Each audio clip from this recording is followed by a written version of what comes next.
இஃப்தார் time snacks potato onion samosa வீட்டில் எப்படி ஈஸியாக டக்குன்னு செஞ்சிடலான்னு பார்த்துக்கோங்க. ரெண்டு உருளைக்கிழங்கு இருந்தால் போதுங்க, சூப்பரான ஆனியன் சமோசா வீட்டிலே டக்குன்னு செஞ்சிடலாம். வாங்க எப்படி செஞ்சு பார்த்துருவோமா. 2 உருளைக்கிழங்கு நல்லா வேக வச்சுட்டு நல்லா மேஷ் பண்ணிக்கோங்க. இதில் வந்துட்டு 2-3 கருவேப்பிலையை குட்டி குட்டியாக கட் பண்ணிவிட்டு அதோட 2 பெரிய வெங்காயத்தை நீளமாக கட் பண்ணிக்கோங்க.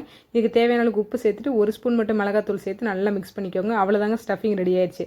2 கப்பு போல் மைதா மாவை இந்த அளவுக்கு நல்லா சாஃப்டாக பிசைஞ்சிட்டு 2 பாகமாக பிரிச்சுட்டு எந்த அளவுக்கு நல்லா மெல்லிசாக தேய்க்க முடியுமோ அந்தளவுக்கு நல்லா மெல்லிசாக தேய்ச்சிக்கோங்க. இப்போ ஓரம்லாம் கட் பண்ணிவிட்டு எடுத்து வச்சிருக்கிற மாவோடு சேர்த்து அடுத்ததுக்கு பேட்சுக்கு திரட்டிக்கோங்க. இப்போ தோசைக்கலை நல்லா சூடு பண்ணிவிட்டு முன்னாடி பின்னாடி போட்டு திருப்பி போட்டு எடுத்துக்கோங்க. ரொம்ப நேரம் வேகணும் அவசியம் இல்லைங்க. இதே மாதிரி நல்லா 2-3 வந்து பாகமாக பிரித்து கட் பண்ணிக்கோங்க. அவ்வளோதாங்க, சமோசா சேர்த்து சூப்பராக ரெடி ஆயிடுச்சு.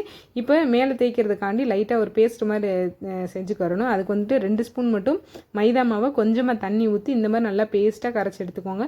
ரொம்ப தண்ணியாக இருக்கக்கூடாது, ரொம்ப அதிகமாக கெட்டியாகவும் இருக்கக்கூடாது. கட்டி விடாமல் இந்த அளவுக்கு நல்லா கரைச்சி எடுத்து வச்சுக்கோங்க. அவ்வளோதாங்க, சூப்பராக டக்கு டக்குன்னு சமோசாவை மடிச்சிட வேண்டியதான். ஒரு ரைட்டு ஒரு லெஃப்ட்டு, அவ்வளோதாங்க, சமோசா ஷேப்பு ரெடி ஆயிடுச்சு. இப்போ எடுத்து வச்சுருக்க ஸ்டஃபிங் எல்லாத்தையும் உள்ளே எடுத்து வச்சுட்டு நல்லா டைட்டாகவே உள்ளே வச்சுக்கோங்க. வச்சுட்டு வெளியே எதுவும் வராத மாதிரி நல்லா உள்ளே தள்ளி விட்டுட்டு நம்ம எடுத்து வச்சுருக்கிற பேஸ்ட்டை நம்ம மேலாப்பில் அப்ளை பண்ணிக்கோங்க. ரொம்ப அதிகமாக தேவையில்லைங்க, ஜஸ்ட்டு மேலாப்பில் அப்ளை பண்ணிட்டீங்க அப்படின்னா அதுவே நல்லா ஒட்டிக்கணும். நல்லா டைட்டாக மட்டும் இழுத்து மடக்கி ஒட்டிக்கோங்க.